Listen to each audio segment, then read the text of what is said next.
感恩上人的讲经说法，师兄师姐请起立，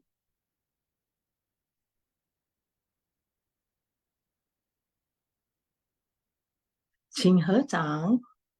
愿消三障诸烦恼，愿得智慧真明了。不愿业障悉消除，世世常行菩萨道。全体军事弟子，承认上人法体安康，法轮常转，常住世间，无量寿福。向佛菩萨及上人寻三问讯礼：一问讯，再问讯，三问讯。感恩师兄师姐，大家请坐。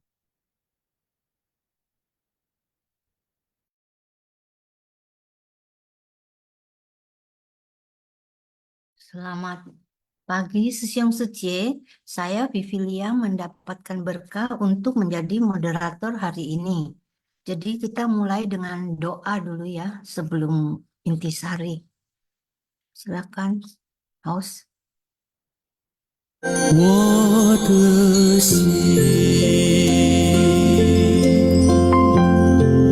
在静思中感恩，我的心念充满虔诚。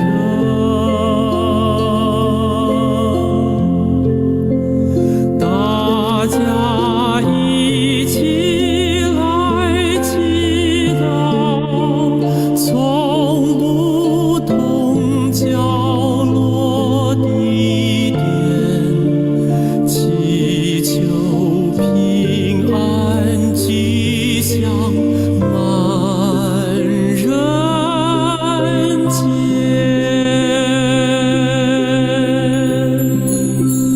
用心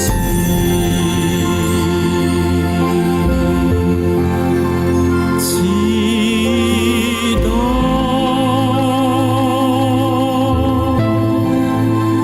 但愿人人牵手心连心。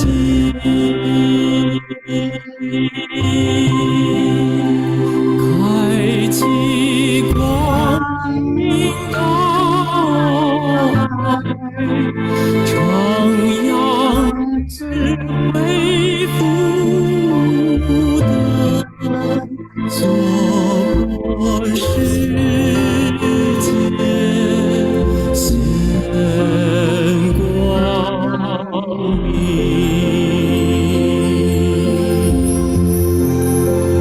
我在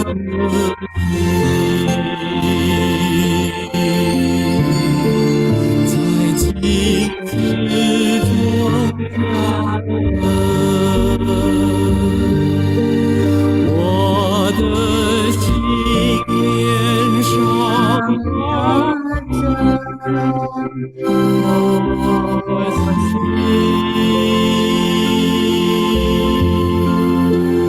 大家心好意念，化解恶念善缘，祈求天下不再追随年年。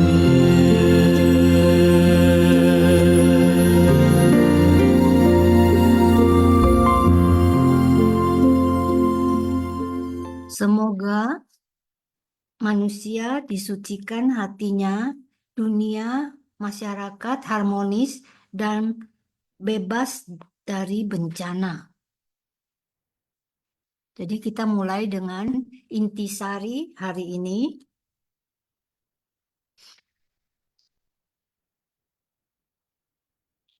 Intisari Ya, dengan Sutra Teratai bab 18 pembedaan jasa kebajikan episode 1592.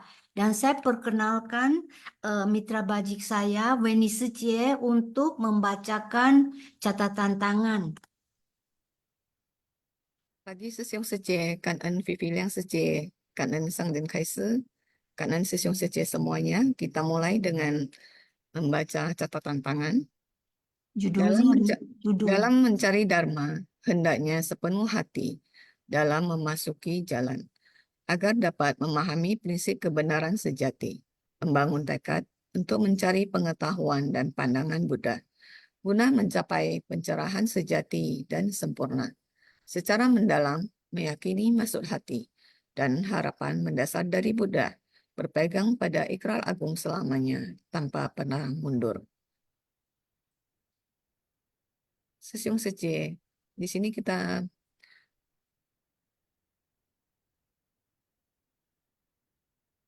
poin pertama, kita harus bersungguh hati dengan tulus hati mencari dharma.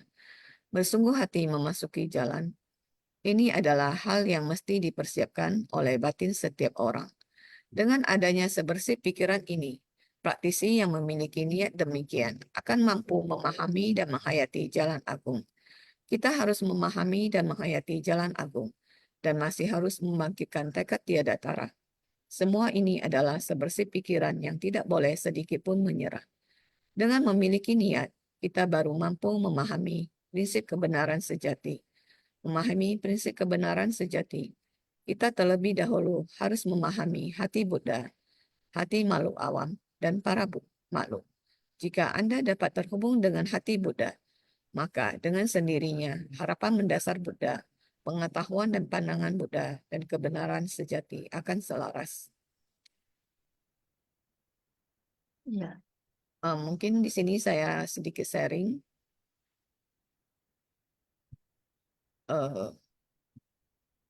Sebelumnya tentu kita semua tahu ya, Sang dan setiap saat mengingatkan kita untuk bervegetarian. Jujur saya sangat tidak gampang untuk bisa bervegetarian karena dulunya saya termasuk salah satu seorang pemakan daging yang tidak ada daging itu sepertinya sangat susah untuk menelannya. Tapi karena saya ada di komunitas ini yang dimana guru kita selalu mengingatkan dan juga ada Sesiung Sejie yang selalu membimbing dan juga mengingatkan kita. Sangat kangen saya saat ini juga telah bervegetarian dan bertekad untuk selama-lamanya untuk bervegetarian. Semoga tekad saya ini bisa bertahan selamanya. Kan Sesiung Sejie. Kita lanjut, Sufi Lang Sejie. Ya, next yang kedua.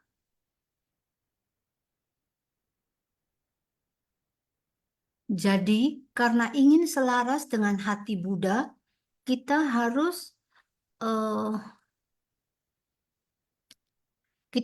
memiliki tekad, membangun tekad untuk mencari pengetahuan dan pandangan Buddha guna mencapai pencerahan sejati dan sempurna. Buddha dengan satu tujuan utama datang ke dunia manusia dengan sangat tenang, membuat hatinya sangat tenang, tidak lain agar semua orang memahami maksud hati dan kondisi batinnya. Buddha telah menyatu dengan segala sesuatu di alam semesta. Ketika Anda melihat hati Buddha dan memahaminya, maka akan memahami kondisi benda-benda langit dan segala sesuatu di alam semesta. Inilah kebenaran sejati.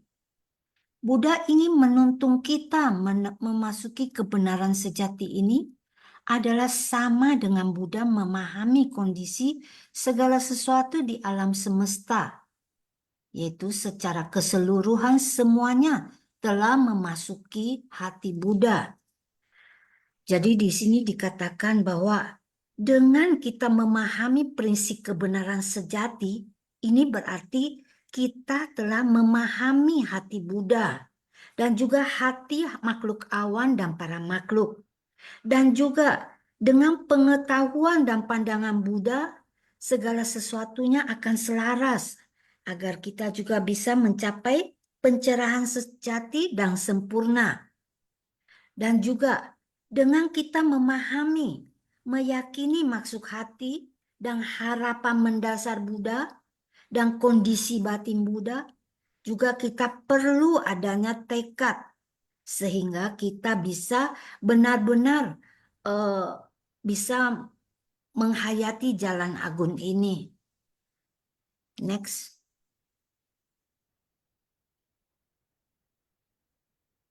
Poin ketiga, jadi kita harus secara mendalam meyakini maksud hati dan harapan mendasar dari Buddha. Kita harus dengan tulus memahami hati Buddha.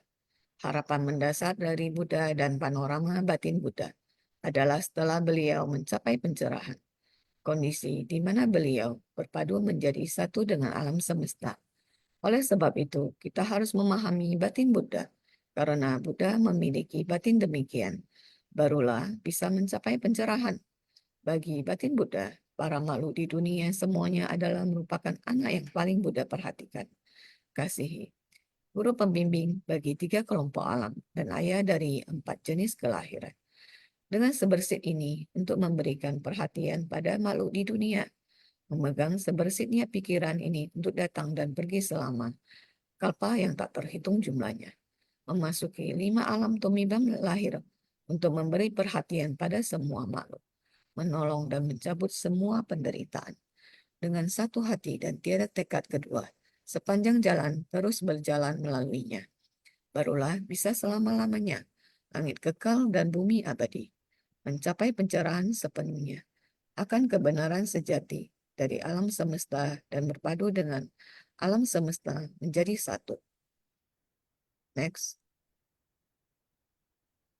Jadi di sini saya jelaskan sedikit bahwa dengan kita memiliki sebersih niat untuk memperhatikan, untuk memberikan perhatian pada semua makhluk, menolong dan mencabut semua penderitaan dengan satu hati, maka kita akan mencapai pencerahan sepenuhnya akan kebenaran sejati ini dan juga bisa berpadu dengan alam semesta dan benda-benda langit menjadi satu. Dan juga dikatakan langit itu kekal dan bumi itu abadi. Next. 4. Naskah Sutra. Ajita, sekiranya ada pria berbudi atau wanita berbudi, ketika mendengar aku membabarkan tentang betapa panjangnya usiaku, meyakini dan memahaminya dengan batin mendalam, maka akan menyaksikan Buddha senantiasa berada di puncak burung nasar. Jadi Ajita itu adalah Bodhisattva Maitreya ya. Dan dikatakan bahwa dengan mendengarkan Tathagata menyampaikan betapa panjangnya usia Buddha, kita lalu meyakini dan memahaminya dengan batin yang murni dan mendalam. Dengan kita bisa mempertahankan sebersih pikiran penuh keyakinan dan pemahaman, ini perlu batin yang mendalam. Dan sutra itu adalah tubuh dharma dari Tathagata. Dengan kita meyakini dan memahami sutra ini, kita akan menyaksikan Buddha senantiasa berada di puncak burung nasar, tak pernah menghilang. Menyaksikan Buddha senantiasa berdiam pada tanah dengan sisa. Ini haruslah menggunakan metode terampil untuk membimbing dan menuntun para makhluk. Dan juga beliau dengan menggunakan tubuh jelmaan. Next. Next. Para bodhisattva membangkitkan hati malawelas asih terhadap semua makhluk, melindungi kehidupan tanpa niat untuk membunuh mereka. Dengan ini sebagai benih, mereka menjalani balasan karma dalam berbagai kelahiran berbeda dan memperoleh usia yang panjang sekali, bebas dari segala kerusakan atau kekurangan. Mereka membangkitkan ikrar agung untuk memberi manfaat pada diri sendiri dan orang lain. Inilah yang disebut sebagai panjang usia yang sempurna. Jadi di sini juga dikatakan bahwa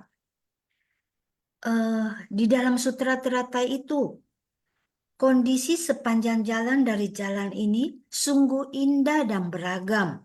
Bisa setiap saat kita memasuki kondisi hati yang tak pernah terpisah dari arah jalan. Dan juga dikatakan pada bab perumpamaan kota gaib, dengan kita melewati kota gaib terus, kita harusnya terus menyemangati, memotivasi satu tahap demi satu tahap berjalan melalui area yang berbahaya.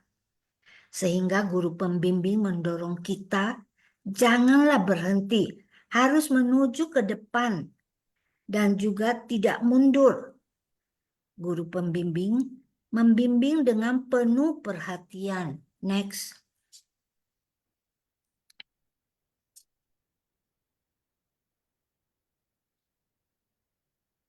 Asalkan kita mengembangkan batin yang bajik dan welas asih, dengan sendirinya usia kita akan panjang dan akan hidup di dunia yang tenang dan damai.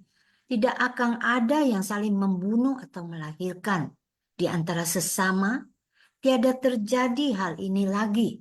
Dengan demikian kita akan menjadi tenang dan damai, bebas dari kerusakan atau kekurangan. Kehidupan semua makhluk dari seluruh alam adalah sedemikian tenang dan damai. Maka kita haruslah melatih Dharma Bajik dengan baik. Semua orang melatih Dharma Bajik secara sungguh-sungguh, memberi manfaat bagi diri sendiri dan orang lain. Inilah menyempurnakan panjang usia. Ini untuk melatih agar kita semua bisa mengembangkan suatu cara berkehidupan yang dapat memberi manfaat pada diri sendiri dan kepada orang lain. Dengan demikian, seluruh bentuk kehidupan dapat memperoleh kedamaian. Ini membuat dunia kita amat damai. Kita mesti bersungguh hati. Ini disebut dengan jiwa kebijaksanaan dari tubuh Dharma. Ini juga prinsip kebenaran. Prinsip kebenaran yang hendak kita cari adalah berada di dalam batin kita yang dalam. Next. Beni Suci. Kanan sece. Poin kelima, jiwa kebijaksanaan dari tubuh Dharma telah bebas dari siklus kelahiran dan kematian. Direntangkan sampai selasa kalpa juga tidak terasa panjang. Dipendekkan sampai sebersih pikiran juga tidak terasa singkat. Sesuai kapasitas dan merespon pada kondisi, inilah jiwa kebijaksanaan dari Buddha Dharmakaya. Dari kehidupan ke kehidupan, tujuan beliau adalah untuk menyelamatkan dan mencabut penderitaan para makhluk. Ini adalah satu-satunya niat pikiran beliau. Jadi telah bebas dari siklus kelahiran dan kematian. Jiwa kebijaksanaan dari Dharmakaya ini adalah pembebasan dengan aman dan damai. Tidak lagi terbebankan oleh kelahiran dan kematian. Ketika pergi, maka pergilah. Datang dan pergi secara alamiah. Sepenuhnya aman dan damai. Bukan hanya Buddha yang dapat mencapainya. Kita pun dapat mencapainya juga. Bebas secara aman dan damai. Mungkin di sini kita, karena kita telah ada di Ceci dan juga belajar dari Sangjen, mungkin kita bisa dibilang lebih gimana ya, lebih tenang, lebih tidak takut dengan yang namanya kematian. Karena kita setiap saat belajar dalam pikiran, ucapan, dan tindakan. Kita belajar untuk berjalan, mengikuti Sanggen, untuk berjalan, memupuk kebenaran, kebaikan, dan keindahan. Jadi ketika apapun yang terjadi, kita bisa hadapi dengan tenang. Kanan susun Sece. Lanjut Sece. Nomor 6. Poin nomor 6. Next. Puncak Buru Nasar adalah tempat pelatihan di mana Sang Buddha membabarkan Sutra Teratai. Tempat pelatihan dari Sutra Teratai adalah jiwa kebijaksanaan dari Buddha, yaitu tanah suci dari tubuh balasannya Buddha. Beliau berhasil melatih diri dan telah mencapai kebudaan. Jadi tujuan dari mencapai kebudaan, harapan batinnya adalah Sutra Teratai. Dengan ingin mengatakan kepada semua orang bahwa semua prinsip kebenaran yang terkandung di dalamnya adalah di sini. Segala sesuatu di antara langit dan bumi berpadu menjadi satu. Di puncak Buru Nasar, membabarkan kepada semua orang, membuka dan menunjukkan, demi membuka dan menunjukkan pengetahuan dan pandangan Buddha agar para makhluk dapat memahami dan memasukinya. Ketika para makhluk dapat memahami dan memasuki pengetahuan dan pandangan Buddha, mereka dapat merubah kekotoran menjadi kemurnian. Hendaknya merenungkan betapa murninya hati Buddha, merubah tanah kotor menjadi tanah balasan murni. Jadi di sini juga dikatakan bahwa Buddha mengajarkan metode 4 praktek penuh kedamaian dan kebahagiaan. Dan kita harus tahu bagaimana mengajarkan Dharma kepada para makhluk dan berkata-kata dengan baik. Dan juga dengan tubuh, kita mempraktekkan dalam tindakan nyata. Yang paling penting, kita bisa mempertahankan ikrar. Selamanya tak pernah mundur. Dan niat kita tak tergoyahkan. Dan juga dengan kita memberikan persembahan kepada Buddha. Kita harus dengan hati yang sangat hormat untuk memperagung tempat pencerahan dan tata krama orang, dan juga pelatihan diri orang, dan juga semerbak kebajikan dari orang yang melatih diri dalam waktu yang sangat panjang. Moral bajik, kita berperilaku yang berwibawa dan sempurna. Dan juga di dalam bab panjang usia Tathagata, Buddha mengatakan, demikianlah kekuatan kebijaksanaanku. Sinar kebijaksanaanku menerangi tanpa batas. Usiaku sepanjang kalpa tak terkira. Ini diperoleh melalui pembinaan diri yang lama. Dengan kita telah mendapatkan sinar kebijaksanaan, kita dapat membagikannya kepada orang lain. Dengan kekuatan kebijaksanaan Buddha, cahaya terang bisa menyinari segalanya dan tak terbatas. Bisa menyinari batin sendiri dan juga kondisi luar.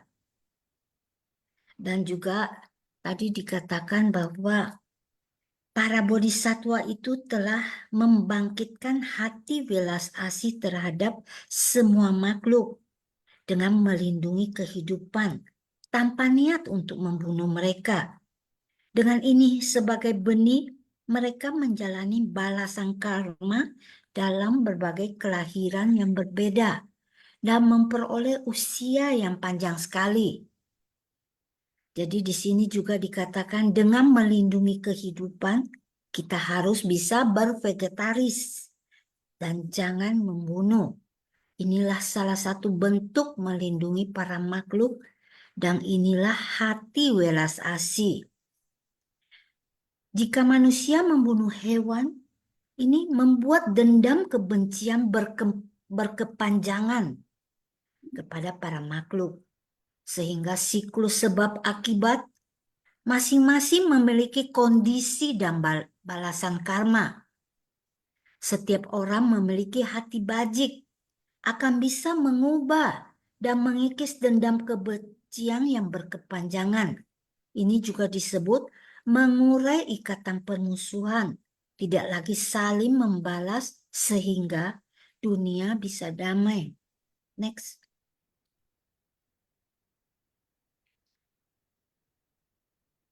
Poin ketujuh, sutra adalah tubuh dharma dari Tathagata. Jadi, dengan meyakini dan memahami sutra ini, akan menyaksikan Buddha senantiasa berada di puncak burung nasar, tidak pernah menghilang. Menyaksikan Buddha senantiasa berdiam pada tanah dengan sisa, menggunakan metode terampil untuk membimbing dan menuntun para makhluk. Buddha hanya menggunakan tubuh jelmaan, metode terampil, datang ke dunia. Sebenarnya Buddha selamanya tetap berdiam di dunia, karena Dharma Buddha ada. Buddha akan ada juga. Bila Dharma Buddha lenyap, tubuh Dharma Buddha sedemikian juga memasuki parinibbana. Sebenarnya, prinsip kebenaran adalah melalui ribuan bahkan puluhan ribu kalpa masa lampau dan tidak berubah. Buddha selamanya ada di dunia. Di sini ada dikatakan puluhan ribu kalpa masa lampau. Sebenarnya satu kalpa itu berapa tahun? Jadi saya juga ada coba mencari di Google, ternyata satu kalpa itu sangat panjang ya, Sesyong Sejeh. Satu kalpa itu ternyata 4,32 miliar tahun. Saya pernah ada seorang Sejeh sharing pada saya ya. Dia bilang dia tidak bisa mengontrol dirinya. Waktu nampak anaknya itu sembarangan meletakkan barang di rumah, dia selalu maksudnya emosi, jadi mengomel gitu. Jadi saya bilang, coba kamu belajar untuk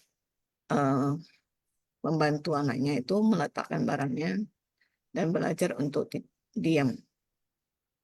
Jadi dia bilang, dia sebenarnya punya impian untuk menjadi seorang ibu yang lembut. Saya lalu bilang, untuk menjadi seorang yang lembut itu sebenarnya tidak segampang ucapan kita. Itu butuh kelahiran berkalpa-kalpa. Jadi dia juga kaget. Oh ya, kaget dia kan. Jadi saya bilang, iya, itu benar-benar sangat tidak gampang. Ketika kita melihat seseorang itu begitu lembut, tutur katanya begitu bagus, itu benar-benar sangat tak gampang. Dan hari ini saya juga masih belajar dari Sesyong Sejeh semuanya. Karena mungkin ini sudah yang terakhir ya, Sejeh Vivian. Oh iya, boleh saya tambahkan sedikit ya, bahwa dengan kita memiliki panjang pendeknya satu niat pikiran, tekad awal yang terbangkitkan, kita arah tujuan yang benar dalam kalpa yang tak terhingga, jiwa kebijaksanaan kita telah diakumulasikan sangat panjang. Dan kita juga dengan kita meyakini dan memahami dengan batin mendalam, kita dapat menyaksikan Buddha senantiasa berada di puncak burung nasal, tanah suci dari tubuh balasannya. Dan juga dengan perenungan bajik dan perenungan tenang, kita bisa mencapai pengetahuan Buddha dan pandangan Buddha. Tempat pelatihan dari Sutra Teratai adalah jiwa kebijaksanaan Buddha. Tanah dari tubuh balasannya.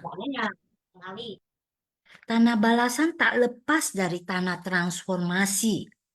Dan juga Buddha memasuki tanah kotor dari dunia saha demi sebuah tujuan pokok, yaitu demi membuka dan menunjukkan pengetahuan dan pandangan Buddha, agar para makhluk dapat memahami dan memasuki pengetahuan dan pandangan Buddha ini, sehingga bisa merenung betapa murninya hati Buddha dan juga merubah tanah kotor menjadi tanah balasan yang murni. Buddha datang ke dunia juga meninggalkan surga Tusita dan masuk ke dalam istana kerajaan dan lahir. Buddha memulai melatih diri. Inilah tanah transformasi. Di Kapilastu itu tanah Buddha dilahirkan. Di tempat itu, Buddha melatih diri dan membabarkan dharma. Di tempat itulah puncak burung nasar. Dan mencapai kebudaan juga disebut tanah balasan. Di dunia yang berwujud ada pemisahan. Tanah batin yang tidak berwujud tidak ada pemisahan. Dan juga Buddha mengajarkan kita tujuannya untuk kita bisa mengikis kegelapan batin dan kerisauan, melenyapkan perselisihan antara sesama.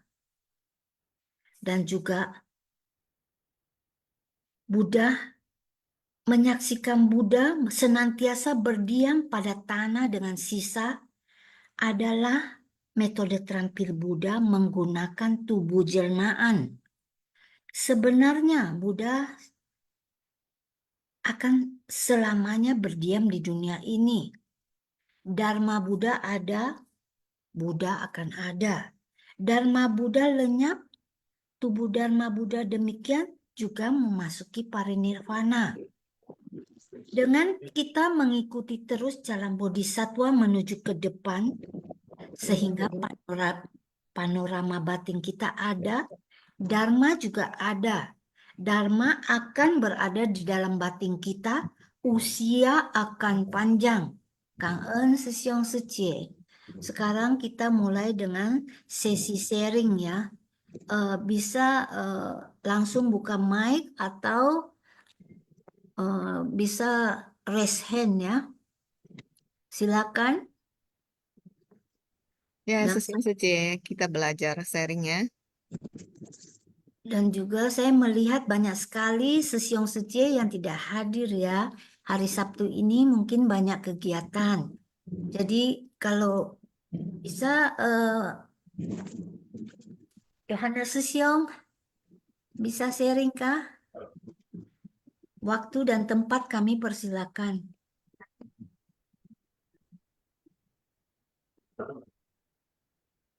Yohana Sesiong ada di tempat? Ya. Processing dulu ya, bentar ya, processing dulu ya.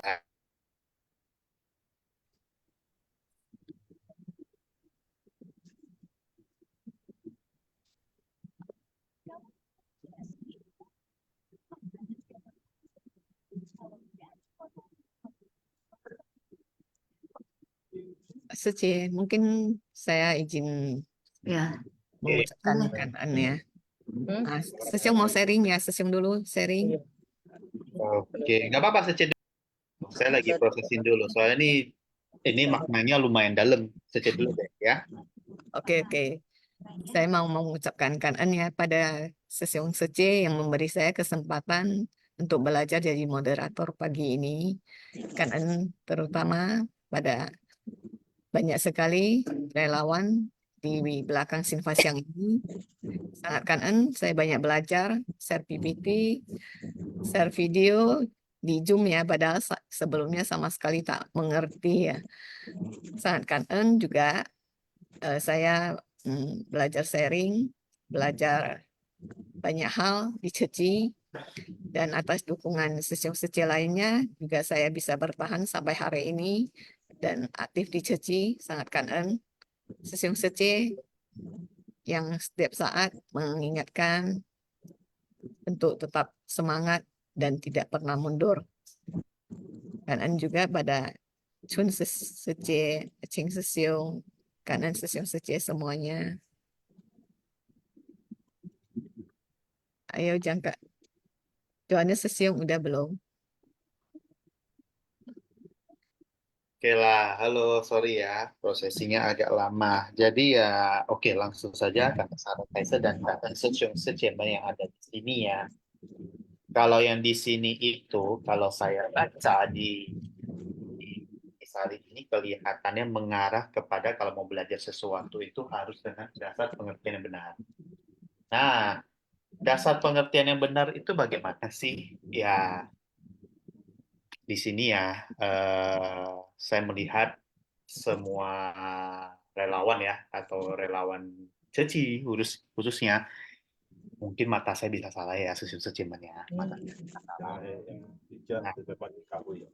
Nah, jadi Banyak bocor. Ada tipe, udah kerja, atau bisa dibilang tipenya tipe nurut. Ya, ada juga tipenya tipe mikir. Ada tipe nurut dan tipe mikir. Ya, saya nggak bilang dua-duanya itu ya nggak baik ya. Dua-duanya itu bagus dan sebenarnya itu adalah saling melengkapi satu yang sama lain sebenarnya.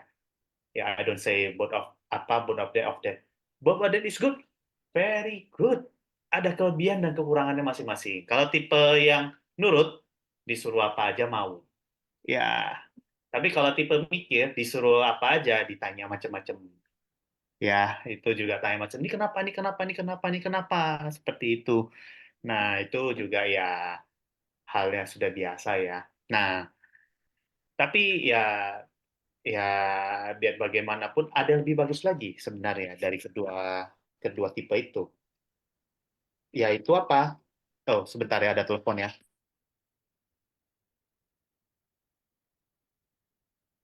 Oke, lanjut ya. Sorry, lupa balik ke judul.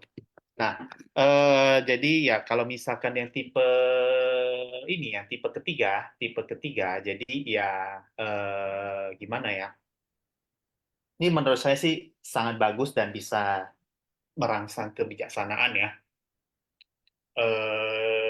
Jadi begini, awal-awal kalau kita belajar, kalau di Ceci, masuk Ceci, saya yakin semuanya pasti akan nurut. Kalau disuruh apa, ada peraturan apa, seperti itu, ya apa ya, nurut, nurut, bagus gak? Ya bagus. Karena ya kita kan mau menjalin jodoh sama semua orang. Ya, menjalin jodoh sama semua orang. Namun seiring dengan waktu, kalau misalkan kayak, gak usah jauh-jauh lah, kunjungan kasih deh ya. Sebelum kunjungan kasih, contohnya ya, karena paling gampang. Kan tiap hari kan berulang kan, tiap kunjungan kasih kan itu tata cara kunjungan kasih yang berulang kan, berulang-ulang dipresentasikan, berulang-ulang dipresentasikan, kayak macam mau naik pesawat.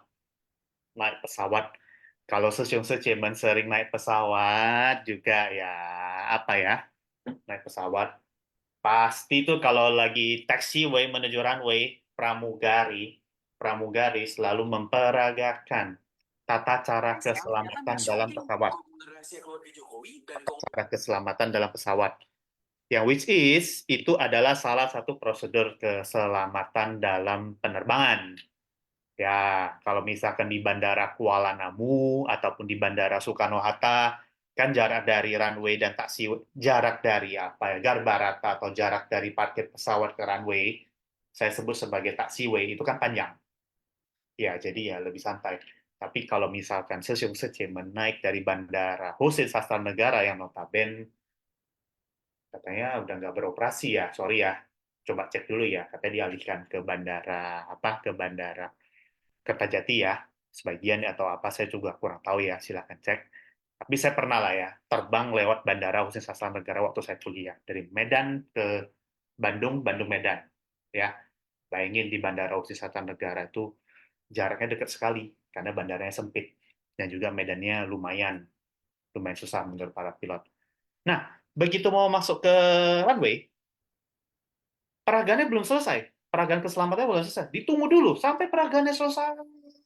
Seperti itu, peragaannya selesai. Seperti itu. Baru deh, dari air traffic controller bilang ke pilot, clear to rotate, alias clear to take off. Saya nggak tahu bahasa penerbangannya, karena saya cuma nonton dari YouTube-nya Kapten Vincent ya. Clear to rotate artinya udah boleh terbang. Artinya sebelum peragaan keselamatan sudah tersampaikan sempurna, meskipun sampai di runway, ya harus diperagakan dulu semua. Kalau sudah, baru boleh jalan. Karena ada recordingnya lah ya, recording di black box-nya. Seperti itu. Kalau misalkan itu dilanggar, kenapa-napa, ya nanti maskapai disalahkan. Itu karena prosedural. Oke? Ya, ngorong itu lagi. Balik lagi. Bicara tentang prosedur atau apa tuh memang kita semua dengarnya udah sampai apa ya? Kita semua dengarnya udah sampai istilahnya bosen. Termasuk saya juga dengarnya juga sampai bosen. Wajar nggak Jawabannya adalah sangat wajar. Itu sebagai manusiawi. Namun di balik itu, justru disitulah kalau misalkan pada saat kita merasa bosan, dari situlah kita belajar oprek-oprek. Misalkan pasal 1, tata cara kunjungan kasih, why? Pasal 2, why? Pasal 3, why? Pasal 4, why? Pasal 5, why? Kan sering dengan jam terbang juga kan kita kan bisa tahu ya, kenapa, kenapa, kenapa, kenapa, kenapa, kenapa, kenapa, kenapa.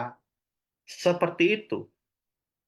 Nah, itulah proses dalam kita mempelajari suatu kebijaksanaan dengan contohnya si kunjungan kasih. Kunjungan kasih. Kita pelan-pelan akan memahami SOP-nya. Why, why, why, why. 5W 1H, 5W 1H, 5W 1H, 5W 1H. Dari situlah kebijaksanaannya itu semakin tumbuh dengan mengetahui apa di balik peraturan itu. Mungkin terlalu jelimet ya. Saya ganti deh dengan contoh lain atau cara dengan belajar yang lain. Ya, contoh lain atau kasus lain.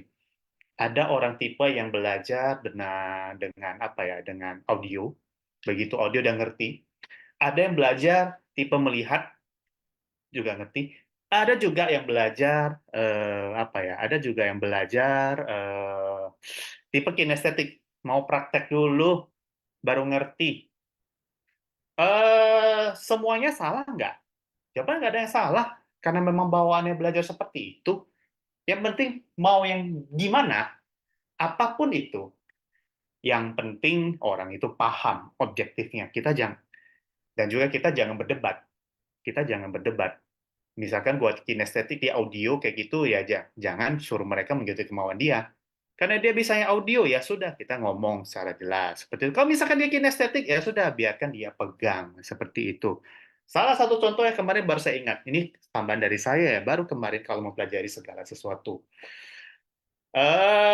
Jujur aja ya, saya sempat diminta untuk bantu sound system untuk persiapan kebaktian yang di Fuhuiting lantai 2 itu benar-benar is a new thing for me, adalah salah satu hal baru untuk saya. Akhirnya juga ada melalui oprek pendaftaran, ya secara japri akhirnya saya mengikuti. Jujur aja ya, saya itu tipenya itu adalah kinestetik. Saya itu tipenya itu adalah kinestetik.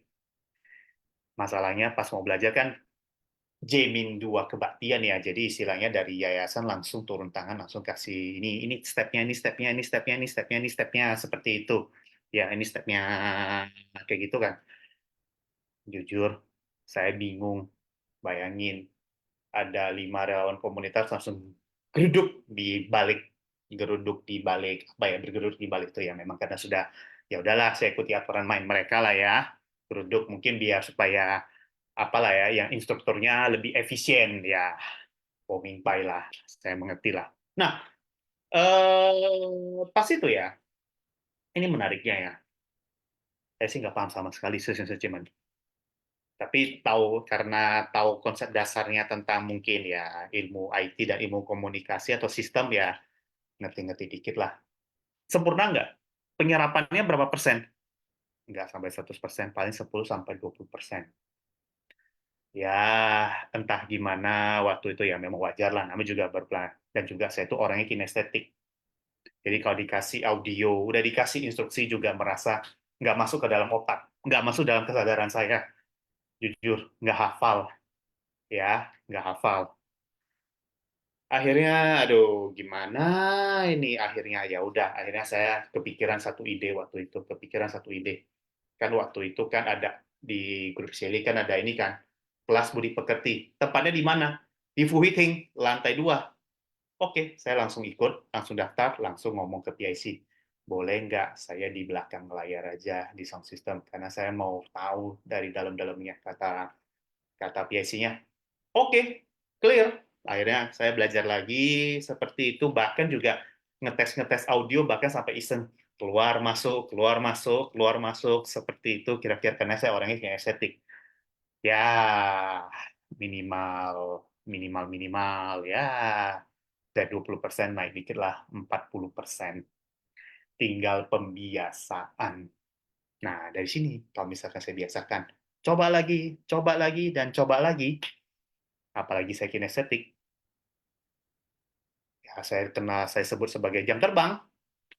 Wah, itu udah kayaknya tanpa mencatat aja udah hafal mah di luar kepala. Itulah kalau proses kita belajar bagaimana kalau kita mempelajari sesuatu, kalau misalnya kita ulang-ulang dan sudah tahu dan mengerti konsepnya, itu lama-lama udah masuk ke alam bawah sadar, jadi begitu datang udah tahu. Jadi itu baru yang di lantai 2 gitu. Kalau lantai 3 sama lantai 4 ya mungkin Hema Sesyong lebih canggih daripada saya. Mungkin sudah mengerti ya mengerti udah mengerti konsep-konsepnya kayak semacam prinsip-prinsip dalam menjalankan peralatan-peralatan di dalam sound system seperti itu kira-kira. Wah, itu udah wow kayak gitu. Jadi ya misalnya udah merem udah tahu ini saya nih gimana nih ya, udah merem udah tahu. Bisa nggak seperti secanggih itu? Jawabannya adalah bisa-bisa saja. Bisa-bisa saja. Dapat dari mana? Berulang-ulang. Kalau berulang-ulang itu bagaimana ya? Saya sebenarnya jam terbang. Orang bilang itu adalah jam terbang. Kalau jam terbangnya udah tinggi ya, misalkan ditanya ada masalah apa, udah langsung intuisi gerak. Oh, masalahnya di sini. Langsung begitu di tag, oh iya benar itu. Dan di take time. Seperti itu kira-kira. Jadi ya sesuatu cuman kalau mau mempelajari sesuatu ya is okay. It take time. Yang kedua ya kita harus belajar cari tahu why. Pertama kalau ini dalam kasus sound system ini ya, kasus sound system ini kan juga SOP ya, karena kan barang lumayan seperti itu ya, barang lumayan. Ya setiap SOP itu awal-awal kita nurut dulu. Nah setelah kita nurut, kita cari tahu ini why, gimana, tombol ini fungsinya apa, tombol itu fungsinya apa, tombol itu fungsinya apa. I know, jelimet dan complicated, lantai 2 aja jelimet dan complicated, but seiring dengan waktu, you know why.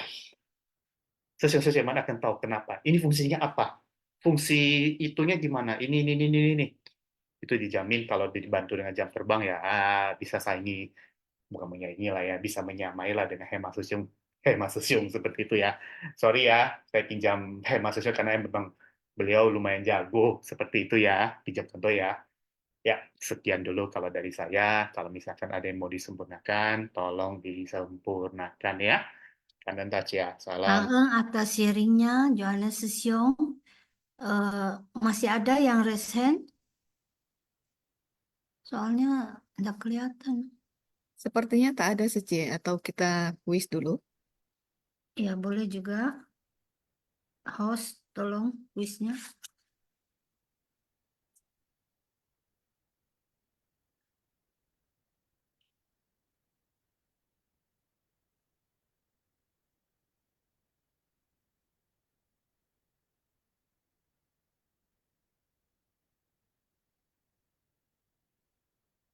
Jadi cara menjawab kuis adalah jawaban diketik di chatroom everyone dengan format jawaban contoh 1D atau 2A. Jadi kita mulai nomor 1. Apa yang perlu dilakukan agar seseorang untuk bisa memahami hati Buddha? A. Berdoa dengan tekun setiap hari. B. Mencari pengetahuan melalui studi kitab suci. Dan C. Mengikuti semua ritual keagamaan dengan sempurna. D. Memahami dan menghayati prinsip kebenaran sejati. E. Menghindari segala bentuk dosa. Jadi kita hitung mundur. 3, 2, 1, dan kita close. Jawaban yang benar adalah D. Memahami dan menghayati prinsip kebenaran sejati. Nomor 2. Mengapa penting untuk memahami hati Buddha? A. Untuk menjadi lebih kaya. B. Agar selaras dengan alam semesta. C. Supaya bisa menenangkan perdebatan. D. Untuk mencari penghormatan dari orang lain. E. Agar bisa berlibur dengan tenang. Kita mulai hitung mundur. 3, 2, 1, close. Jawaban yang benar adalah agar selaras dengan alam semesta. Next. Nomor 3. Apa yang diharapkan Buddha dari para makhluk? A. Menjauhi kehidupan duniawi. B. Menyumbang harta kepada orang lain. C.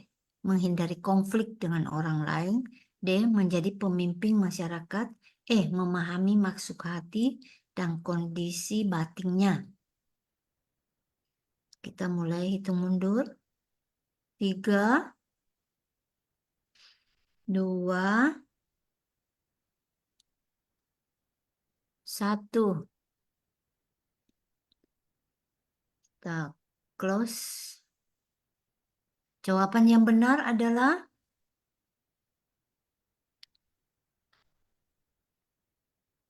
memahami maksud hati dan kondisi batinnya. Dan nomor 4 disambung oleh Weni Secie. Oke, yang keempat Sesyung Secie. Bagaimana cara para bodhisattva mendapatkan usia yang panjang dan sempurna? A. Dengan melakukan ritual keagamaan. B. Dengan membunuh makhluk jahat. C. Dengan menjaga hati yang maha welas asih dan tanpa niat membunuh. D. Dengan meditasi tanpa henti. E. Dengan berpuasa dan merenung. Ayo Sesyung Secie. 3, 2, 1, close. Jawaban yang benar adalah C. Dengan menjaga hati yang maha welas asih dan tanpa niat membunuh. Yang kelima, apa yang akan terjadi jika seseorang dapat memahami dan memasuki pengetahuan dan pandangan Buddha? A. Mereka akan mengubah tanah kotor menjadi tanah balasan yang murni. B. Mereka akan mendapatkan kekayaan yang melimpah. C. Mereka akan mencapai usia yang lebih pendek. D. Mereka akan menjadi pemimpin spiritual. E. Mereka akan mencapai kekuatan supranatural. Ayo dijawab Sesyung Secie. 3, 2, 1, close. Jawaban yang benar. A. Mereka akan mengubah tanah kotor menjadi tanah balasan yang murni. Next. 6. Apakah yang harus dimiliki seseorang untuk dapat menyaksikan Buddha senantiasa berada di puncak burung nasar? A. Keberanian yang luar biasa. B. Kekayaan materi yang besar. C. Keyakinan dan pemahaman batin yang mendalam. D. Kemampuan berbicara di depan umum. E. Kepatuhan kepada semua perintah agama. 3, 2, 1, close. Jawaban yang benar adalah C. Keyakinan dan pemahaman batin yang mendalam. Kan Sesyung Secie. Untuk menunggu pemenang, Sesyung Secie boleh lanjut sharing. Kita sama-sama belajar. Kalau nggak ada yang raise hand, Ini ada yang raise hand ya. Oh. Secie. Siapa tadi ya? Madiono Sesyung dulu atau Leo Sesyung? Madiono aja Leo dulu. Sesyung dulu, saya sambil ini kok. Yang Leo Sesyung dulu nggak apa-apa. Oke, Leo Sesyung dulu. Iya, cảm ơn ya. Wenili Secie, cảm ơn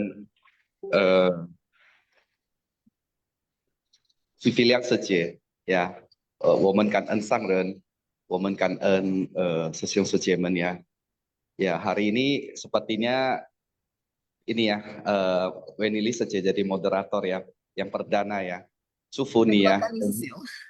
Ya, Sufuni ya, jauh terus gitu loh. Semoga terus menjadi teladan ya buat kita semua ya. Ini Wenili Sejie merupakan salah satu panutan saya ya.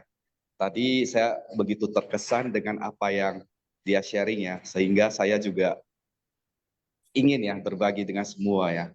Memang kelembutan itu mengubah diri sendiri itu sangat susah ya.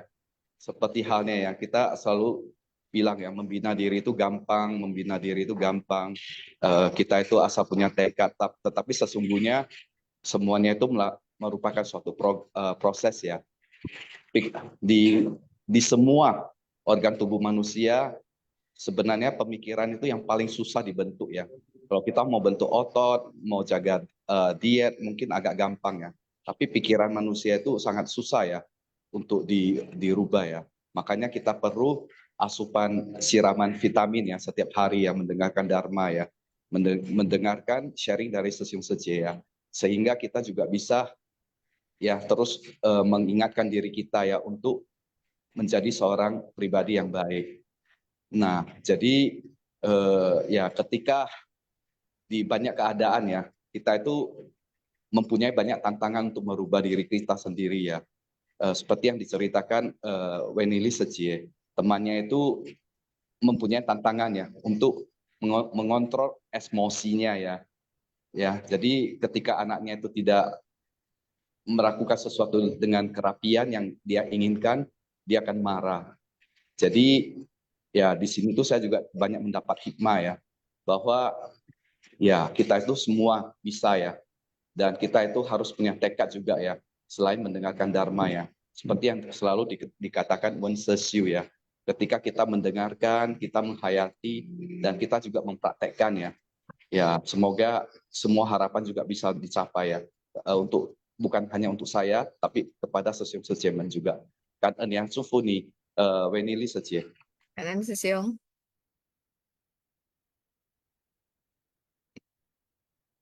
Ini pemenang udah keluar Sejie atau kita baca dulu ya? Pemenang kuisnya yang hari ini. Pertama, Yani Lokita Sejie dari Medan. Kedua, Mina Sejie Tebing Tinggi. Ketiga, Sumini Sejie dari Medan. Keempat, Stella Sejie dari Angke. Kelima, Herianto Sesiung Tebing Tinggi. Keenam, Netili Sejie dari Tebing. Dari Sesiung Sejie ini ada yang sharing. Kita berikan kesempatan untuk belajar sharing.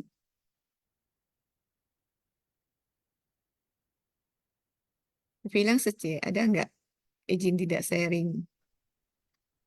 Madiono Sesiong aja dulu ya. Ah ya boleh. Ayo Silakan Sesiung. waktu dan tempat. Baik, terima kasih. Untuk pilihan saya dan mau ini saya lagi di jalan juga, tapi nggak apa-apa sambil ini saya udah mau berhenti kok. Sudah selesai semuanya. Saya akan coba sharing apa yang mungkin tadi ya disampaikan oleh Sesiong Angga Wijaya dan yang Leo juga. Saya ingin menekankan apa yang mereka sampaikan ya. Yang pertama saya sih tadi dari penjelasan Sesiung Yohanes saya mengambil kesimpulan bahwa pada prinsipnya kita perlu pertama adalah belajar, dan ketika belajar kita perlu mengulang ya. Kemudian di samping itu kita juga perlu mencatat. Nah, mencatat itu kemarin kita sudah bahas tentang perlunya mencatat, itu kemarin sudah bahas bersama saya Hople juga ya. Kemudian pentingnya mencatat, dan kemudian juga tujuannya apa sih dari proses belajar yang kemudian mengulang, mencatat ya, mendengarkan berkali-kali ya. Itu sebenarnya kita arahnya tadi supaya kita terampil ya. Tadi kalau Sesiung Jangga itu menyebutkan ya seolah-olah kita bisa spontan, oh misalnya kita lagi masalah tentang audio ya, ngurusin sound system, langsung spontan catat. Nah itu. Dalam hal ini juga, dalam hal belajar Dharma juga demikian, belajar kebajikan juga demikian. Maksudnya ya memang demikian proses belajar ya, dalam arti bahwa seperti yang Leo tadi tekankan juga, perlunya adalah tahapan-tahapan gitu. Jadi kita nggak bisa langsung berharap, oh langsung paham, langsung semuanya kemudian kita bisa mencerna semua dengan baik, dan kemudian semuanya benar-benar kita kuasai dengan melihat seperti orang berada di atas bukit, melihat ke bawah bukit, sehingga kita benar-benar bisa melihat, oh begitu indahnya ya, begitu gampangnya dan seterusnya dan seterusnya. Ternyata itu ada proses belajar yang sangat panjang. Ini tentang belajar ya.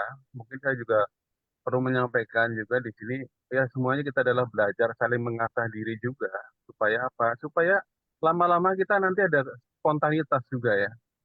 Di dalam belajar Dharma sebenarnya kita eh, secara bertahap seperti ajaran Buddha juga bertahap mulai dari tidak berbuat kejahatan, memperbanyak kebajikan dan mensucikan hati dan pikiran ya itu pelatihan terus bertahap yang terus kita latih meskipun tidak harus kaku ya harus tahap satu selesai enggak juga tapi itu proses terus menerus yang harus kita pahami itu proses bertahap. Jadi seperti halnya sampai ke sucian pikiran itu tentunya kita nggak bisa kemudian dibilang langsung suci ya, tapi harus melalui proses tahapan, tahap yang mulai belajar untuk tidak berbuat jahat, terus kemudian memperbanyak kebajikan sebagai dasar untuk kita memurnikan pikiran dan itu proses yang terus menerus.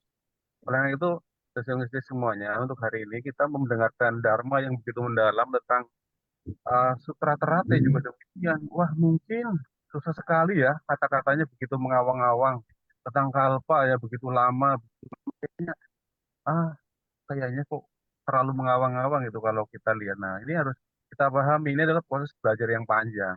Oleh karena itu saya sih menghimbau juga untuk diri saya sendiri dan teman-teman ya mari kita terus belajar karena proses ini adalah proses kesinambungan yang juga merupakan praktek dari Bodhisattva. Jadi menurut saya Bodhisattva itu kan prinsip dasar ajaran utamanya adalah kita berpraktek welas asih. Tapi tidak demikian sampai di situ. Belajar welas asih dan juga prajna.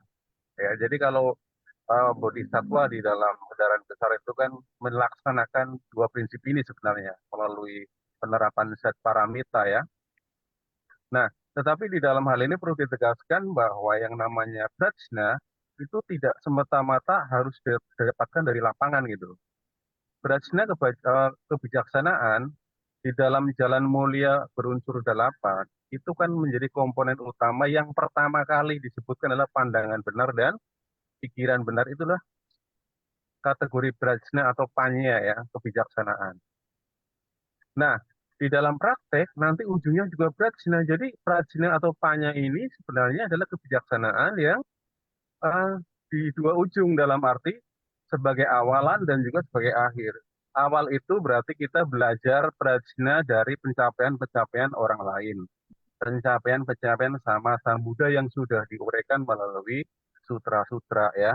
Jadi kita sebagai umat awam sebenarnya kita diberitahukan tentang jalan mulia beruas delapan yang pertama adalah tentang prajna yaitu pikiran dan pandangan dan pikiran benar itu adalah pembuka kita untuk menembus prajna yang sebenarnya kebijaksanaan yang sebenarnya yang bisa kita dapatkan misalnya melalui praktek mungkin dari meditasi ya kemudian juga pengalaman-pengalaman di lapangan selama kita berpraktek dengan suci ini ya. Tapi pada prinsipnya itu menjadi dasar kita menembus kebenaran realita. Supaya apa? Kita benar-benar bijaksana dalam artian memahami yang hakiki tadi, yang benar sebagai yang benar, yang salah tidak dianggap yang benar. Kenapa? Karena kita sudah punya pandangan benar sesuai dengan ajaran sama Sambuddha. Nah, pentingnya prajna di sini adalah kita harus memahami ini secara teoritis memang di awal. Prajna yang dimaksud di awal sebagai pembelajaran adalah prajna teoritis tadi. Seperti halnya ya tadi mungkin dengan mengambil contoh yang disampaikan oleh Sesiong Johannes Anggawijaya, misalnya kita mau mengoperasikan sound system. Bagi saya perumpamaannya begini. Bagi saya yang sama sekali tidak mengenal sound system itu apa, kemudian peralatan yang di dalam itu begitu rumit tentang sound system, harus ada echo, ada segala macam, ada saya juga nggak terlalu paham di dalam ekosistem itu, audio system itu ya, sound system itu, maksud saya, itu kan begitu banyak peralatan-peralatan. Tentu saja sebelum kita memulai otak-atik tentang bagaimana mengatur suaranya hingga suaranya paling bagus, dapat suara yang terbaik sehingga enak didengar, pas sesuai dengan suasana dan seterusnya, kita kan perlu belajar membaca manualnya. Manualnya itu gimana? Bagaimana mau mengoperasikan sound system ini? Nah, kemudian ketika dipraktekkan, wah tentu harus banyak belajar, salah dikit, salah sana, salah sini gitu ya. Asal nggak kebakaran aja ibaratnya. Nah, istilahnya setelah praktek banyak kesalahan, tapi dari kesalahan itu kita banyak juga kemudian belajar hal-hal yang baru. Dan endingnya ketika sudah mahir, maka kita bisa mendengarkan suara yang begitu bagus ya, suara yang begitu bagus yang dihasilkan dari sound system yang sudah disetting oleh Museum Cangkawidaya tadi. Seperti halnya demikian juga ya. Kita memahami prajna juga demikian, dalam arti bahwa prajna yang disampaikan di dalam Jalan Mulia Berwas 8 itu adalah pegangan kita sebagai awal, yaitu pandangan benar, pikiran benar. Itu menjadi pertama kali sebagai pegangan ya, bukan sebagai akhir. Itu pegangan awal, ibaratnya sebagai manualnya, sebagai buku pedoman petunjuk awal. Tapi sebenarnya kalau kita hanya belajar gitu, kita tidak mencapai apa-apa. Ya, pengetahuan intelektual sajalah, pemahaman ya udah. Tapi sebenarnya kita tidak menembus apapun gitu. Nah, ketika itu dipraktekkan dari mulai prajna yang panya, kemudian sila, samadhi. Nah, endingnya juga lah panya juga sebagai penembusan. Orang-orang yang menembus panya ini adalah orang-orang yang tadi mahir dalam kebajikan, sudah tidak terkena hukum hukum istilahnya yang kata yang terkondisi ya, itu endingnya lah, tapi itu terlalu jauh mungkin. Secara mudahnya bahwa kita kalau sudah benar-benar menembus prajna sebagai sesuatu yang hak kita, maka kita tidak mudah kemudian terpengaruh oleh hal-hal yang sifatnya mungkin mengikuti suasana hati ya. Hati menjadi tenang, bebas, bebas dalam arti bebas dari kilesa-kilesa ya. Kemudian juga batin menjadi eh, benar-benar tidak mudah tergoyahkan oleh pujian dan juga hinaan ya. Pokoknya memandang segala sesuatu adalah dengan penuh kebijaksanaan, dengan penuh sesuatu yang tidak pernah menyalahkan dan seterusnya. Itu dalam praktek yang sehari-hari kalau kita sudah benar-benar menembus itu. Tapi dalam proses pelatihan, pada prinsipnya menurut saya adalah penting bahwa di dalam jalan bodhisattva ini sebenarnya tidak saling bertentangan dengan kendaraan-kendaraan yang lain. Cuma penekanan di dalam praktek bodhisattva di sini kan, bodhisattva itu adalah melaksanakan dua hal. Yang pertama adalah praktek welas asih, yang kedua adalah juga prajna. Dan itu sebenarnya ringkasan itu, dua itu adalah ringkasan dari set paramita, di mana melalui welas asih kita belajar untuk melatih diri keluar ya, membantu orang yang membutuhkan. Ke dalam kita memperdalam prajna melalui salah satunya adalah pendalaman-pendalaman sutra. Nah, di dalam pendalaman sutra ini saya teringat kisah tentang di pembelajaran Abhidharma misalnya ada sekelompok 500 kelelawar yang waktu itu diceritakan tidak mengerti sama sekali apa yang disampaikan tentang Abhidharma. Tapi dengan bertahan mendengarkan, mendengarkan, mendengarkan, kemudian di kehidupan selanjutnya, maka kan kelihayan selanjutnya ketika terlahir sebagai makhluk yang lebih tinggi seperti manusia ini, maka dapat dengan cepat mencerna dharma. Nah, dari sini kita belajar juga bahwa pada prinsipnya semuanya adalah tahapan-tahapan. Semuanya tidak ada yang kebetulan. Semuanya proses belajar, pelatihan diri, pembinaan diri. Semuanya itulah seperti itu sepanjang kehidupan. Orang itu yang penting sekali menurut saya di sini adalah kita harus memurnikan bibitnya. Penting sekali di sini adalah memurnikan bibitnya. Jadi bibit ini sebagai seperti niat, seperti tekad, itu harus kita benar-benar murnikan ke tingkat yang paling tinggi. Paling tinggi itu artinya apa? Yaitu tidak ada motif untuk diri sendiri. Itu menurut saya.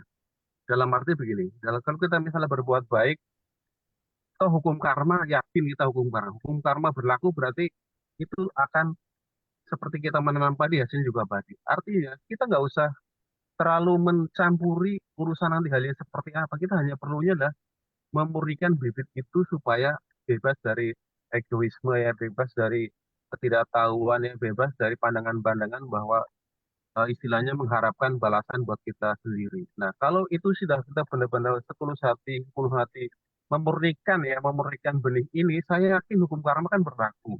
Maka ketika kita bercita-cita atau bertekad yang paling tinggi, maka hasil-hasil yang di tingkat rendah pun kita bisa capai. Misalnya maksud saya gini loh, kita kan ada tingkatan misalnya bertekad semoga saya kaya raya, misalnya dengan berdana. Itu sebenarnya kan kalau kita tujuan berdana hanya seperti itu kan, sebenarnya kita berdana dengan motif paling rendah, yaitu keduniawian.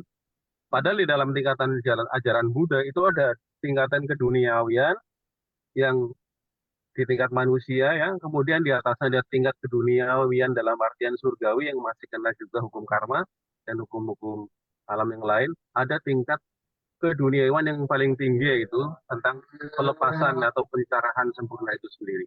Seharusnya kita kalau dalam hal ini saya sepakatnya bahwa memahami ajaran Buddha itulah kita coba tekad kita itu, niat kita seperti niat kita itu taruh di posisi yang paling tinggi supaya apa? Ya supaya tadi kita bisa lebih menempuh jalan lurus untuk mencapai cita-cita pencerahan sempurna yang begitu panjang prosesnya. Atau dengan menaruh tekad ini dalam bentuk murni ke tingkat yang paling tinggi tadi, dengan tidak mencampuri dengan noda-noda duniawi tadi, toh nanti yang duniawi pun secara hukum karma juga dapat berakibat ya, kita dapatkan hasilnya itu. Satu hal lagi ya, mungkin sebagai ini terakhir penutup saya bahwa pada prinsipnya kita belajar dharma ini juga kan harus menumbuhkan sukacita. Sukacita yang di sini di dalam ajaran Buddha itu juga perlu ditekankan. Itu sukacita itu hati-hati dengan sukacita.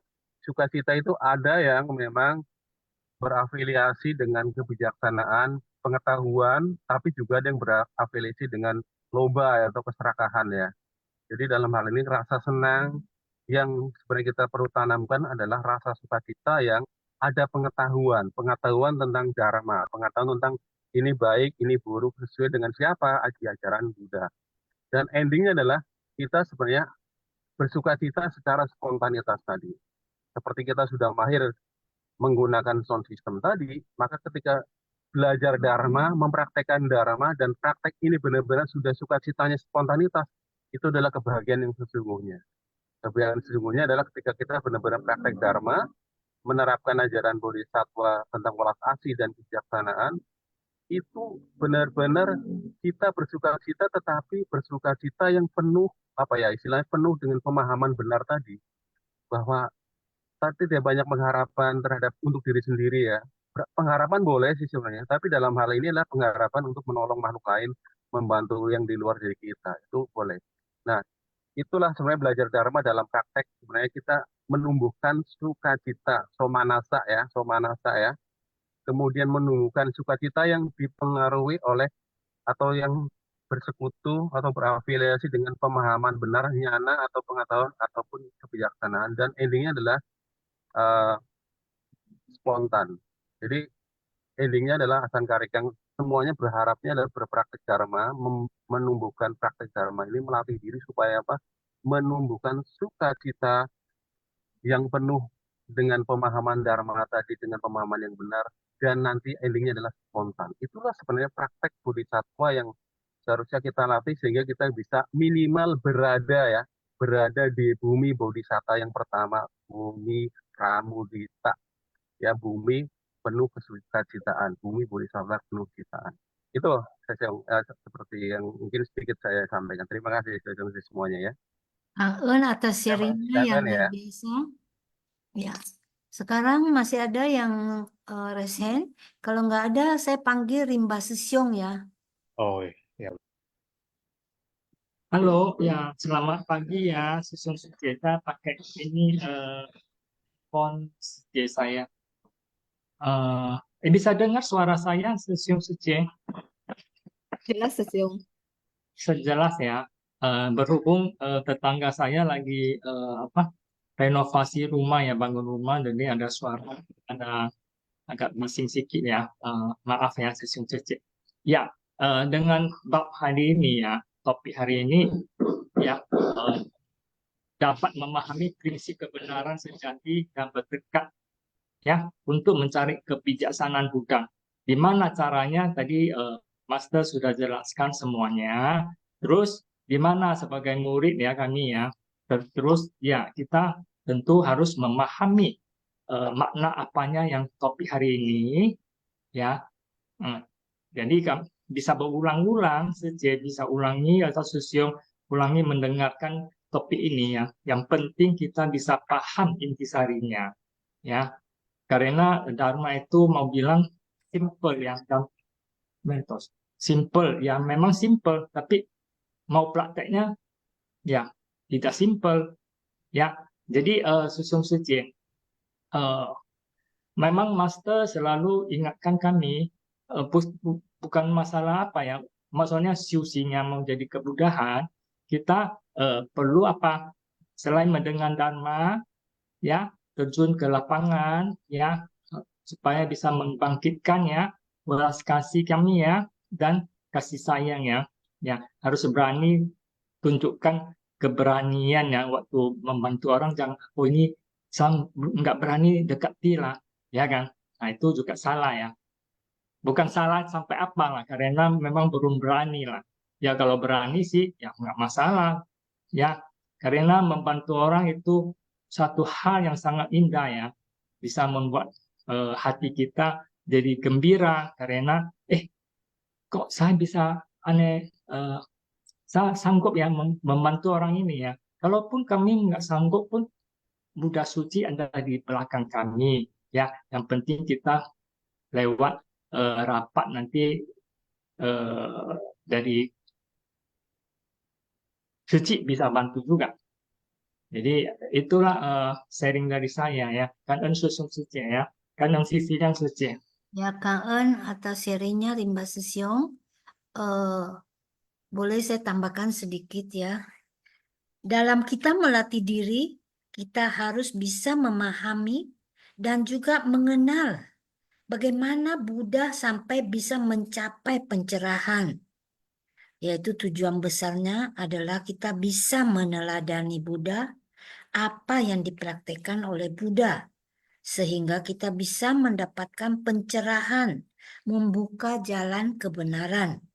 Dengan kita mengenal jalan kebenaran, kita menapak maju dengan bersungguh hati dan memiliki sebuah arah yang jelas, tujuan yang baik. Dan juga dengan kita menggunakan pandangan dan pemahaman dan perenungan, yaitu kita menggunakan kesadaran pikiran untuk merenungkan. Yang paling penting memahami prinsip kebenaran, yaitu 4 kebenaran mulia, dan juga kita memohon agar kita bisa terhindar dari penderitaan, kerisauan ini.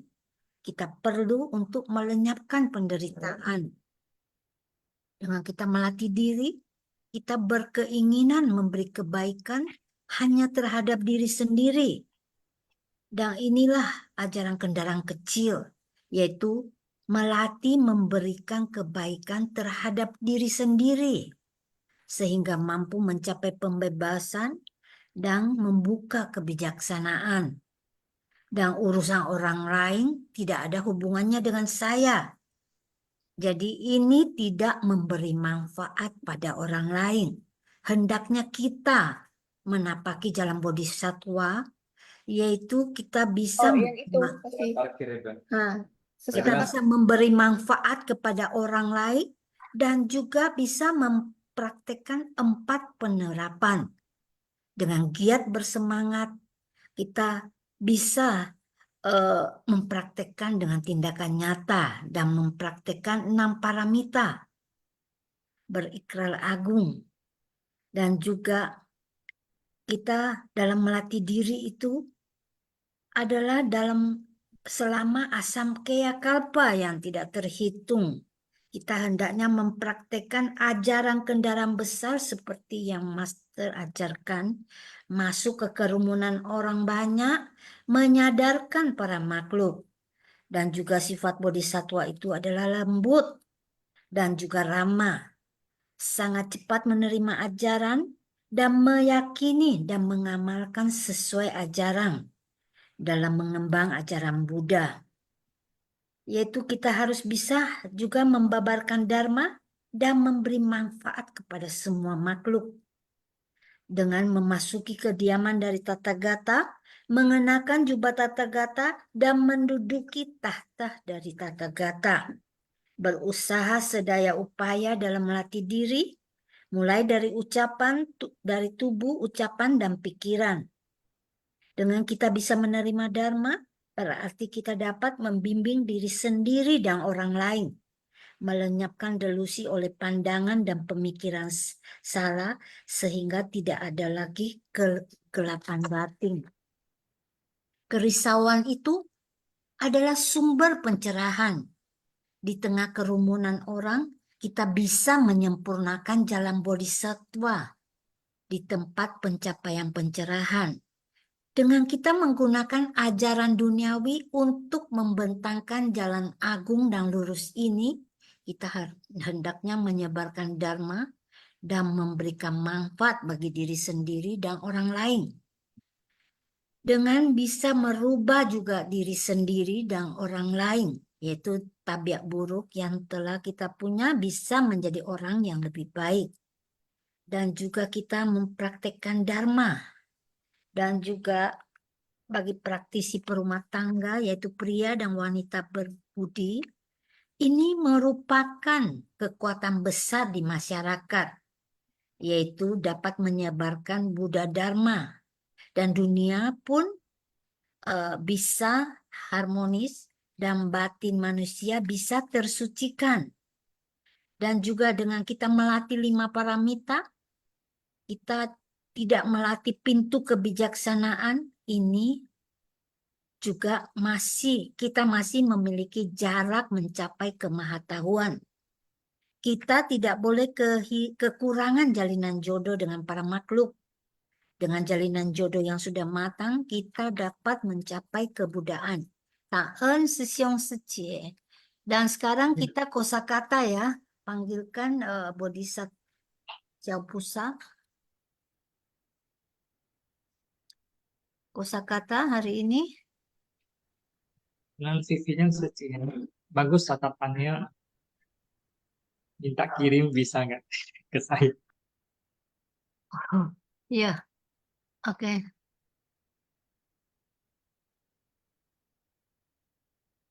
Itu kosakata ya, oh ya.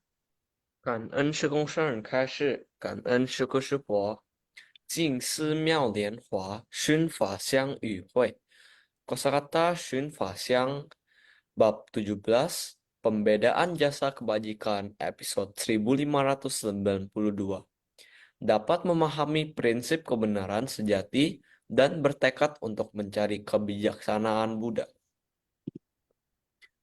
Yo Cui, tanaman menghijau. Jie He, menggabung, menghubung, menjalin.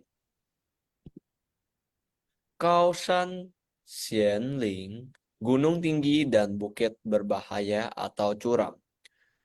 Zhi, Zhen, Deng, Zheng, Jue, pencerahan sejati dan sempurna. Kan'en Shu Shi Po, Zao Shang Hao. Kan'en Xiao Pusa, ya. Sekarang Weni Secie yang memimpin penutupan ya. Bentar saja. Mungkin saya mau mengucapkan kanan dulu ya pada tim Sinfasiang. Kanan pada Sesiong Secie yang udah sharing. Sesiong Johannes, Sesiong Madiono, Sesiong Rimba, Sesiong, dan kanan juga Viviliang Secie. Kanan Sesiong Secie semuanya, mari kita memberi penghormatan.